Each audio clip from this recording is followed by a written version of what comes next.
Hallelujah. Hallelujah. Hallelujah. Zamuri Imana ibiganza wishimire Raise your hands to God and thank Him yuko aguhaye umugisha wo guterana n'abera. for giving you the blessing to congregate with the saints. Dusome twihuse Abaroma igice cya gatandatu. Let's read Romans chapter 6. Abaroma igice cya gatandatu umurongo wa gatatu.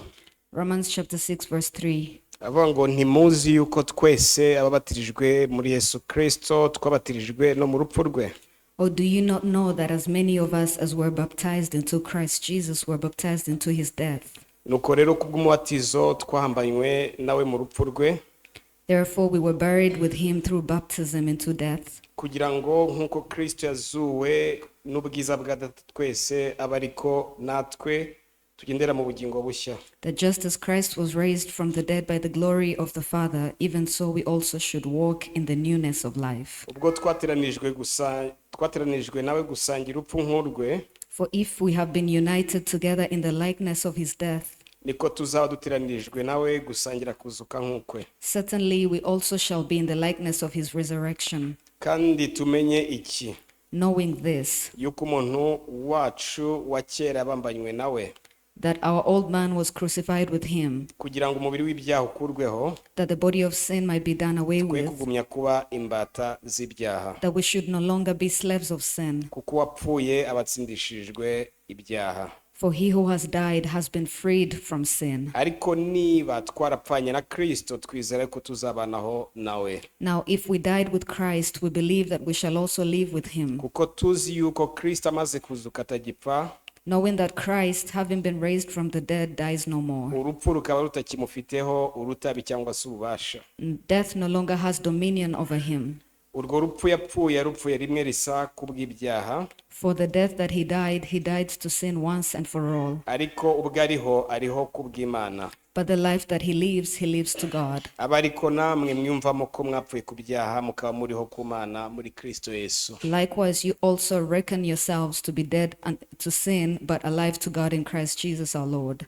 Uyu munsi ku isi hose barimo barizihiza urupfu, guhambwa ndetse no kuzuka kwa Kristo. Today, all over the world, people are celebrating the death, the burial, and resurrection of Christ. Imyaka ya kera turi bato twagurirwaga imyenda ndetse tukarya neza cyane twishimye. In the past, when we were still young, our parents used to buy us new clothes, and we would eat good food and would be very happy. Ariko mu by'ukuri si benshi babaga bazi impamvu ya Pasika. But it wasn't many people who understood the reason of Easter. Dukunda kwizihiza Pasika, Noheli, We love celebrating Easter and Christmas ariko mu by'ukuri tutazi ubusobanuro bwabyo bwimbitse. without knowing the true and deep understanding of them. Iki gitondo nahoze ntekereza kuri Pasika, This morning I was thinking about Easter or the Passover, nanishimye cyane. and I was very happy. Nishimiye ko Yesu Kristo yaje ku isi. I was very happy that Jesus Christ came to earth. Hari umugambi Imana yari ifite ubwo yoherezaga Kristo. There was a plan that God had when he sent Christ. Ni umugambi ukomeye kandi uzana inyungu ku nyokomuntu. It was a good and great plan that brought benefits to the whole human race. Imana yashakaga ko inyokomuntu yose ikizwa. God wanted the whole human race to be saved. Hari ubuzima Imana yari ifite mu bitekerezo yashaka kuduhereza. There is a life that God had in mind that he wanted to share with us. Hari ubuzima yaduhaye bwa mbere yashakaga gushyiraho iherezo. There is a first life that he had given to us, and he wanted to put an end to it. Hari ubuzima bwa kimuntu yashaka gushyira iherezo ikaduhereza ubugingo buhoraho. There is a human or natural life that he had given to us that he wanted to end and give us eternal life. Yashakaga kutubyara. He wanted to give birth to us. So urupfu rwa Kristo rufite ikintu kinini ruvuze ku buzima bwacu. So the death of Christ has a great meaning to our lives. Nzinginga Imana ngo duhereze kumenya impamvu Kristo yababajwe cyangwa se yapfuye. I plead with God to help us understand the reason for Christ's death and sufferings. Uko turushaho kubimenya niko turushaho kugira amahoro mu mitima ndetse kandi n'imigisha y'Imana ikarushaho gutemba mu buzima bwacu. The more we know it and understand it, then we have peace in our hearts and God's blessings keep flowing in our lives. Ntabwo twakwizihiza kuzuka kwe tutabanje kumenya neza urupfu rwe ndetse no kubabazwa kwe. We cannot celebrate the resurrection of Christ before understanding his sufferings and his death. Ndetse ntabwo dukwiye kwibagirwa ivuka rye. And we shouldn't even forget about his birth. Ntabwo dukwiye kwibagirwa ubuzima yabayeho. And we shouldn't forget about the life that he lived. Yavutse ku bwacu.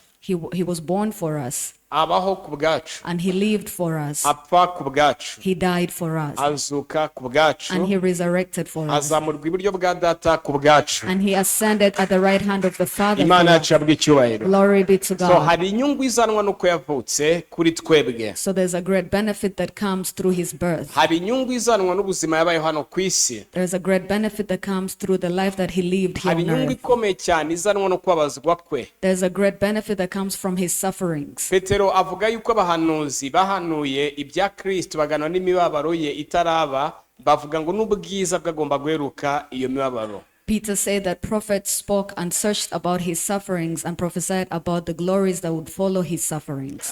Petero ubwo yabivugaga yiyamira cyane avuga ko n'ubwiza bw'uburyo bwinshi. When Peter spoke about it, he was so amazed, saying that there were greater glories. Ubwo bwiza bw'uburyo bwinshi harimo kubabarirwa ibyaha by'iteka. Those many glories include eternal forgiveness of sins. Ubwo yamenaga amaraso yarababajwe mu by'ukuri. When he shed his blood, he suffered Ntabwo severely. yamennye amaraso bakoresheje agakoresho gatuma atababara. They didn't use a painless instrument to make him shed his blood. Kenshi hari igihe tujya kwa muganga bakatuvomaho amaraso Most kugira ngo times. bapime indwara dushobora kuba turwaye, Most times when we go to the hospital, they take our blood to test it. badutera agashinge katababaza bakavoma amaraso, sibyo? They use a small needle that is painless and take our blood. Iyo twumva Kristo ko yamennye amaraso, bamwe namwe ntabwo babasha kwishyira mu mwanya ngo wumve ububabare yagize. When we hear about Christ's bloodshed, some of us don't understand the kind of pain he went through. Yagize ububabare bw'indengakamere. He went through so much pain beyond understanding. Bamukubise ingumi mu mazuru, He was boxed into his nose. bamupfuye inziga z'ubwanwa, His beard was plucked out. bamukubise ingumi mu nda. He was boxed in his stomach. Bibiri ivuga ko mu maso he ntabwo hasaga n'ah'umuntu. The Bible says that his face was marred beyond Bibiri human ivuze imibabaro nature. ya Kristo ni imibabaro y'indengakamere. When the Bible describes the sufferings of Christ, it is beyond understanding. Imana n'abantu bari bamuhagurukiye. God and man were all against him. Imana yakoresheje uko ishoboye iramubabaza, iramushenjagura. God used all his might to crush him and bruise Reka him. dusome Yesaya 53 twumve neza. Let's read Isaiah 53 to understand it. Imana yashimye ngo kumushenjagura. That it pleased God to bruise him. Imana yashimye kumubabaza. It pleased God to hurt him. Yesaya 53. Isaiah 53. Hallelujah. Hallelujah. Murongo wa mbere. Verse 1. Avuga ngo ninde wizeye ibyo twumvise kandi ukuboko k'Uwiteka kwahishuriwe nde? Who has believed our report, and to whom has the arm of the Lord been revealed? Kuko yakuri imbere ye nk'ikigejegeje nk'igishyitsi cyumburira mu butaka bwumye.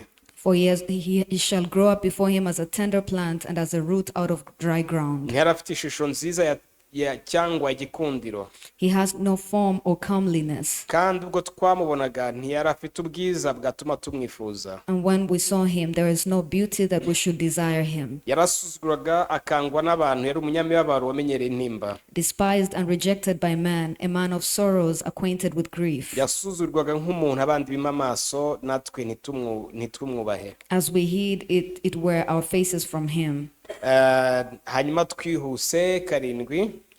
Quickly to verse 7. Cyangwa se umurongo wa gatandatu. Let's start with verse 6.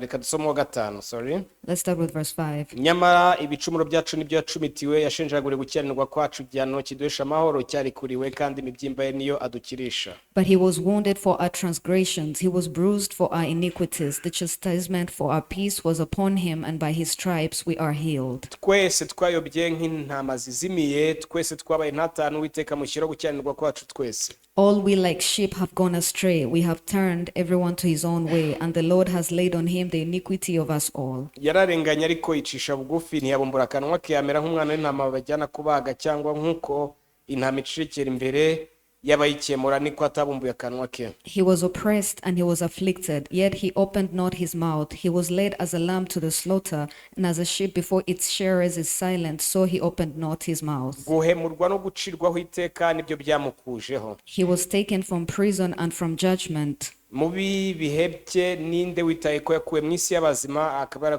yarakubitiwe ibicumuro by'ubwoko bwe. And who will declare his generation? For he was cut off from the land of the living for the transgression of his people, and he was stricken. Murongo wa 10 ngo ariko Uwiteka ashimye kumushenjagura, aramubabaje. Verse 10, yet it pleased the Lord to bruise him, and he has put him to grief. ubwo ubugingo bwe buzitambaho igitambo cyo gukuraho ibyaha. When you make his soul an offering for sin, Azabona urubyaro, azarama ibyo Uwiteka ashaka, bizasozwa n'ukuboko kwe. he shall see his seed, he shall prolong his days, and the pleasure of the Lord shall prosper in his hand. Azabona ibituruka mu bise by'ubugingo bwe bimwishimishe muhazi. Umugaragu wanjye ukiranuka azatuma benshi baheshwa gukiranuka no kumenya, kandi azishyiraho gukiranirwa kwabo. He shall see the labor of his soul and be satisfied. By his knowledge my righteous servant shall justify many, for he shall bear their iniquities. Ngerageza gukomeza kwiyumvisha imibabaro ya Kristo. I try to understand daily the sufferings of Christ, bitewe nuko ibyanditswe bigaragaza ko hari inyungu izanwa no kubabazwa kwe. because the scriptures show that there are benefits and glories that come from his sufferings. Inyungu ya mbere harimo kubabarirwa ibyaha. The first benefit is forgiveness of sins. Inyungu ya kabiri harimo kwitwa umukiranutsi, imirimo yawe myiza itabigizemo uruhare. The second benefit is being called righteous apart from your works. Iki ni ikintu gikomeye cyabaye tudakwiye kwirengagiza ndetse no guha agaciro gakeya. This is something great that happened that we shouldn't ignore or give less value. Hanyuma turabona urupfu rwe, ariko tukabona no kuzuka kwe. Imana yacabwa icyubahiro. We see his death and we also see his resurrection. Glory be to God. Ntabwo Imana yazuye Yesu Kristo ko yari imukunze ngo agaruke mu buzima. God did not resurrect Jesus Christ because he loved him and wanted him to come back to life. Yabikoreye twebwe. He did it for us. Hallelujah. Hallelujah. Iyo bisaba ko Kristo aguma mu rupfu, Imana ari kureka akagumayo bitewe n'urukundo rwinshi yari dukunze. If it had required for Christ to stay dead, then God would have allowed it because of so much love that he loved us. Yazutse kubw'inyungu zacu. He was resurrected all to our Uyu benefit. munsi turi kwizihiza kuzuka kwe, ariko dukwiye kumenya n'iki byazanye, n'iki bizana ku buzima bwacu. Today we are celebrating his resurrection, but we need to understand what is it that it brings to our lives. Reka turebe Abaroma igice cya kane, Let's read murongo wa Romans, 25. Romans chapter 4 verse 25. Turarebamo inyungu izanwa no kuzuka kwe. We'll see the benefit that comes by his resurrection. Abaroma igice cya kane umurongo wa 23. Romans chapter 4 verse 23. Haravuga ngo icyakora ntibyanditswe kubwe yuko byamuhanijwe no gukiranuka, ahubwo no ku bwacu abazabiheshwa nuko twizeye yazuye Yesu umwami wacu. Now it was not written for his sake alone that it was imputed to him, but also for us, for it shall be imputed to us who believe in him who raised up Jesus from the dead, Watangiye ibicumuro byacu akazurirwa kugira ngo dutsindishirizwe. who was delivered up because of our offenses and was raised because of our justification. Kwari abo kurimbuka, We deserve to perish. kwari abo guhanwa, We were supposed to be punished. hanyuma Imana ishyira Yesu mu mwanya wacu. But God put Jesus in our place. Igihano twagomba guhanwa cyashyizwe kuri we. Our punishment was put on him. Niyo mpamvu nkunda kuvuga ngo nta kurimbuka guhari ku bizera Kristo. That is why I love saying that there is no perdition to those who believe in Christ. Pawulo mu Baroma igice cya 8 umurongo wa mbere avuga ngo nuko rero nonaha nta teka nta rubanza ruri ku bari muri Kristo Yesu. Paul in Romans chapter 8 verse 1 says there is now no condemnation to those who are in Christ Jesus. Impamvu tudacirwaho iteka nuko hari uwaciriweho iteka. The reason we're not condemned is because there's one who was condemned. Imana iduciriyeho iteka yaba iba icira urubanza rudakwiriye. If God would condemn us, then that wouldn't be a just judgment. Hanyuma rero yatangiye ibicumuro byanjye nawe, He was delivered for yours and my sins, azurirwa kugira ngo utsindishirizwe. and was raised back to life for your justification. Ese gutsindishirizwa bivuze iki? What does it mean to be justified? Bivuze ngo ni ugutangazwa kuri uwera, It means being declared ni holy, ugutangazwa ko nta cyaha wakoze. being declared as one who never committed a Mu sin. yandi magambo, twebwe Imana itubonye bitewe no kuzuka kwa Kristo ivuga ko nta n'icyaha twakoze. In other words, when God looks at us because of the resurrection of Christ, he says we have not committed any sin. Kandi uko ni ugutsindishirizwa kw'iteka, And that is an eternal ntabwo ari justification. ugutsindishirizwa kw'igihe cyashize. It is not a justification of the past. Soro urupfu rwe rwatumye duhindurwa abakiranutsi, So his death made us righteous, ariko kuzuka kwe byatuzaniye gutsindishirizwa. but his resurrection brought us justification. Kumeneka kw'amaraso ye byatuzaniye kubabarirwa ibyaha. His bloodshed brought us forgiveness of of sins. ibikomere bye byatuzaniye gukira indwara, His wounds brought us healing. kubambwa kwe byatuzaniye gukurwamo imivumo izanwa no kwica amategeko, His crucifixion brought us being saved from the curses that came from hanyuma disobeying kuzuka the kwe law. bituzanira gutsindishirizwa Imana yacu icyubahiro. And his resurrection brings us justification. Glory be to God. So uyu munsi ubwo turi kwizihiza pasika, twibuke ko Kristo Imana mushyizeho gukiranirwa kwacu akazuka, byitwa ko noneho nta cyaha twakoze, nta nicyo tubarwaho. Imana yacu icyubahiro. So today, as we celebrate Easter, let's remember that God put our sins on Jesus. He died and was resurrected so that we'll be justified and declared to be without sin. Twasomye icyanditswe kivuga ko twateranirijwe gusangira urupfu nk'urwe.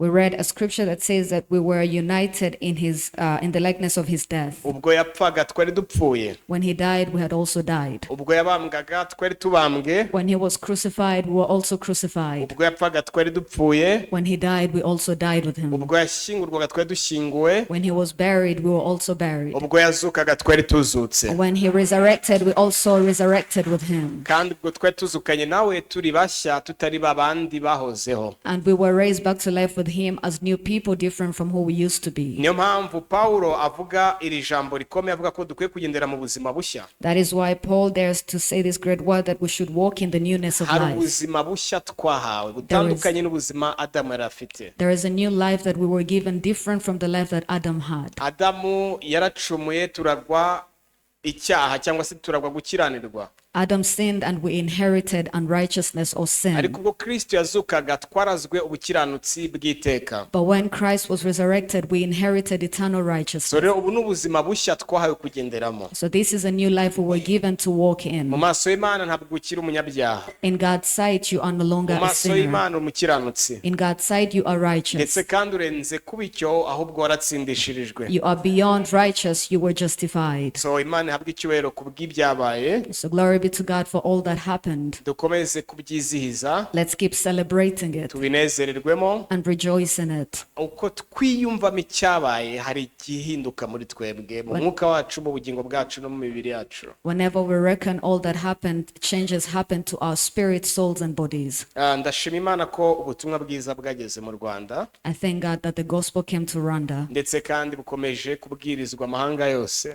and it keeps being preached all over the world. Hanze ku isi ubutumwa bwiza burakenewe, nicyo kintu cyonyine isi ikeneye. The gospel is needed out here in the world. It's the only thing that the world needs. Yesu niwe abagabo n'abagore, abasore n'abakobwa, bakomeye n'aboroheje bakeneye. It is Jesus that all people, all kinds of people need. Yesu ni iki? Who is Jesus? Yesu ni ibyakozwe n'Imana mu mubiri wa Kristo. Jesus is what was done by God in the body of Christ. Ni iki cyakozwe? What was done? Yarababajwe, He suffered. yarahanwe mu mwanya wacu, He was punished on our behalf. yahindutse igitambo He became a sacrifice kugira ngo twebwe tudahanwa. so that we wouldn't be So punished. ibi bikora ku buzima bwacu bwa buri munsi. So this affects our daily Iyi lives. ni imbaraga izana ubuzima. This is a power that brings life. Uko ubibika muri we imbere, ugakomeza kubitekerezaho, bigenda bihindura ibikwerekeyeho. The more you keep it in your mind and keep thinking about it, it changes all that concerns So you. rero Yesu yarazutse, So Jesus was resurrected. imva ye irarangaye, His grave is open, kandi ntabwo yazutse gusa, and he did not only get ahubwo resurrected, yagiye kuri Data he went back to the Father kugira ngo atubere umutambyi. so that he would be our priest. Umuririmbyi aravuga ngo mu ijuru imbere y'Imana mfite umuntu umvugira, A singer said that in heaven in front of God I have an advocate. ngo ni umukuru w'abatambyi kandi yitwa Rukundo. He is a high priest and his name is Love. Hallelujah. Hallelujah. Izina ryawe ryanditse ku mutima we. Your name is engraved on his heart. Izina ryawe rirahari kandi arakuvuga, arakumenshoninga imbere y'ubutabera bw'ijuru. He knows and mentions your name in front of the justice in heaven. So rero Imana ntabwo ikurakariye. So God is not angry with Uyu you. munsi Imana iri kwizihiza yuko hari uwapfuye mu mwanya wawe akazuka mu mwanya wawe. Today God is celebrating that there is one who died and resurrected in your place. Hari benshi bavuga ngo no, Yesu ntabwo yapfuye iki gihe, ngo azuke iki gihe, muri kuyoba. There are many people who say that Jesus didn't die at this time and get resurrected at this time. That is misleading. ariko icyo navuga ni uko uhereye kuwa mbere kugeza ku cyumweru dukwiye kwizihiza gupfa kwe, guhambwa kwe no kuzuka kwe. But all I can say, let's celebrate his death, burial, and resurrection from Monday to Sunday. Ntabwo ari byo kwizihizwa uyu munsi gusa, It's not something we should celebrate only today. kuko tubyizihiza harimo impinduka itubaho. Because whenever we celebrate it, there's changes that happen to So us. dukomeze kwizihiza pasika umwaka wose. So let's keep celebrating Easter all year long. Imana yacu yabwe icyubahiro. Glory be to God. ndashimira pastor wacu, umushumba wacu wampaye umwanya wo kubasangiza ku buhamya bwa Kristo. I thank our pastor who gave me this opportunity to share with you my testimony about Christ. Ndiringira ko tuzakomeza kumva ibyo Kristo yakoze, tuzarushaho guhindurwa tukava mu bwiza tujya mu bundi. I believe that the more we hear about what Christ did, we'll be transformed and we'll move from glory to glory. Kandi nginga Imana ngo idufashe kurushaho kubisobanukirwa mu buryo bwimbitse. And I plead with God to help us understand it better and more deeply. Amahoro n'imigisha bibe ku mushumba wacu.